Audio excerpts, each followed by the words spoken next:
Alors aujourd'hui, on se retrouve pour un sujet détaillé sur Luminar AI et on va faire un petit combo.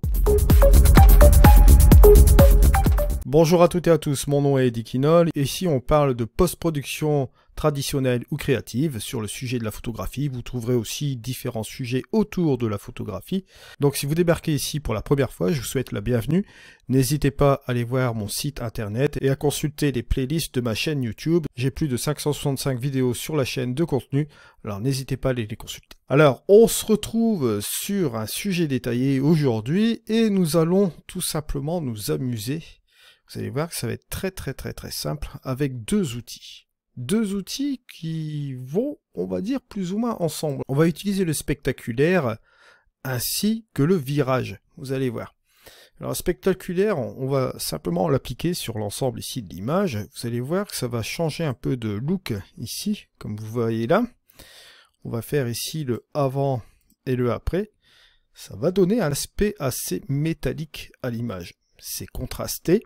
D'accord, mais ça donne aussi cet aspect métallique. Ça marche bien pour l'architecture, mais ici en l'occurrence même en paysage, regardez la petite différence avant-après. Rien qu'avec le curseur, ça donne une certaine identité. L'avantage de cet outil spectaculaire, c'est qu'il va vous permettre de donner de la gouache, d'avoir plus de contraste. On va jouer avec la luminosité, on va désaturer aussi comme vous voyez là. Parce que bon, en l'occurrence, ici, cet outil spectaculaire, lorsqu'il n'est pas développé entièrement, vous n'avez que la quantité et le contraste local. Mais n'oubliez pas que vous avez ici la luminosité et la saturation. Je vous en ai parlé justement dans l'évolution de la chaîne numéro 8. N'hésitez pas d'ailleurs à aller la consulter. Et alors, cet outil spectaculaire, ça va vous permettre justement d'éviter de faire un noir et blanc avec votre photo. Parce que vous voyez que ici, on rentre quand même entre la couleur et le noir et blanc et un aspect métallique, comme je vous l'ai dit tout à l'heure. Et vous voyez ici, j'ai interagi avec ces deux curseurs, la quantité et le contraste local. D'accord? J'ai joué avec cette quantité-là, et ce qu'on peut faire, c'est accentuer encore plus le contraste. D'accord? Juste comme ceci, on obtient un résultat encore plus appuyé, et là vous pouvez utiliser la luminosité, soit baisser la luminosité ou monter la luminosité, juste comme ceci. Bon, bien sûr le contraste on peut toujours le baisser, ainsi que la quantité. Ensuite vient le curseur de saturation, vous pouvez encore baisser la saturation, d'accord, pour retirer encore plus de couleur, ou vous pouvez bien sûr booster la saturation, on va retrouver de la couleur, tout en gardant tout de même, regardez, par rapport au point de départ là, cette gouache, cet aspect aluminium grâce au contraste local ici. Donc vous voyez que, bon, en mitigeant tous ces curseurs-là, on peut donner un look particulier à cette image. Bon, moi je trouve que le désaturé donne beaucoup mieux. Forcément, on peut monter encore davantage ici. Je vais me remettre à 60 à l'origine au niveau du contraste local. Je ne vais pas trop insister là-dessus. Voilà.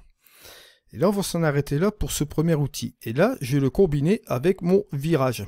D'accord? Je dis que spectaculaire et le virage pourraient se combiner très bien ensemble. Ça, c'est une certitude. Vous allez voir pourquoi. Tout simplement parce que là, vous avez les ombres et là, vous avez les hautes lumières. D'accord? Vous avez le curseur d'équilibrage. S'il n'est pas apparent, bien sûr, si vous le retrouvez comme ceci, vous cliquez tout simplement comme ça. Et là, vous allez retrouver le curseur d'équilibrage. N'oubliez pas, à chaque fois dans Luminar AI, ce n'est pas parce que vous avez le curseur qui est juste comme ceci que vous ne pouvez pas déplier forcément le reste de l'outil. Vous avez d'autres fonctions. On en viendra un petit peu plus tard aussi dans les prochains sujets détaillés bien sûr. Alors là, on vient dans les ombres. Dans les ombres, on peut injecter une couleur par exemple.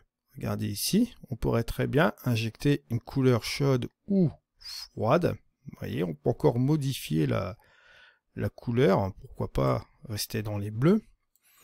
On va voir ce réglage de saturation juste après, mais bon, l'injection de bleu comme ça, à ce niveau-là, n'est pas mal du tout. Et on va aller dans les hautes lumières.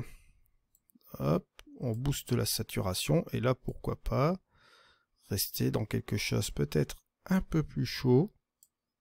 Pas trop non plus, hein. Voilà, juste comme ceci. Vous voyez ce que ça donne. Ici, on a le avant et le après. Vous voyez que ça change encore la donne. Ok?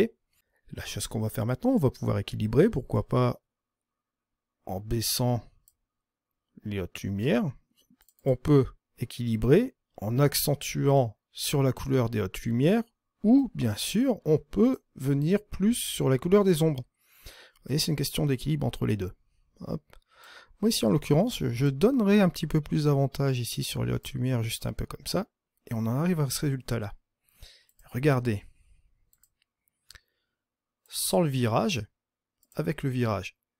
Vous voyez que c'est subtil, on peut faire des petits réglages subtils comme ça. D'accord? Voilà, avant, après. Si j'enlève le spectaculaire, regardez, hop, et je le mets.